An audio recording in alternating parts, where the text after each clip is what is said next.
Les années 60, eh bien, ce sont les années des problèmes. Il y a plusieurs problèmes. D'abord, c'est l'arrivée de la télévision. Tous les spectateurs sont devenus des téléspectateurs. Et ils ont l'impression qu'ils vont amortir l'achat de leur téléviseur au nombre d'heures devant lequel ils vont rester. Qu'est-ce qui se passe? Du coup, le cinéma voit sa fréquentation diminuer. En quelques années, ce sont la moitié des spectateurs qui disparaissent.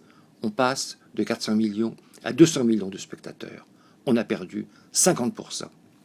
D'un autre côté, aux États-Unis, l'application de la loi Sherman, antitrust, a démantelé, démantibulé, détruit les grands studios. On a dit aux grands studios, vous ne pouvez plus, vous, produire, distribuer, exploiter. Fini, les producteurs d'un côté, les distributeurs d'un autre, les exploitants d'un autre. Résultat, certainement, un manque d'ambition. Un manque d'ambition parce qu'il y avait beaucoup trop de risques. Troisième problème, l'arrivée de la nouvelle vague.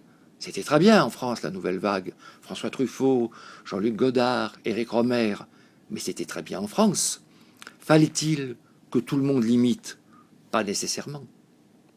Que voit-on arriver aux États-Unis? Toute une nouvelle génération de cinéastes. Les vieux cinéastes de l'âge d'or ont disparu, on les a mis de côté. Arrive toute une nouvelle génération. Elle vient de la télévision. Elle a appris son métier à la télévision. Une nouvelle manière de tourner. Ou alors, elle ne regarde, et ça c'est une erreur, que de l'autre côté. Bergman, Antonioni, faut-il faire la même chose? Certainement pas. Pourtant, on voit apparaître des gens de grand talent. C'est Stanley Kubrick, naturellement. C'est Arthur Penn. Et c'est toute une nouvelle génération qui va faire quelques films, moins que les autres, moins que leurs prédécesseurs. Ce seront Frankenheimer, Franklin Schaffner, Richard Sarafian, Robert Mulligan et tous les autres.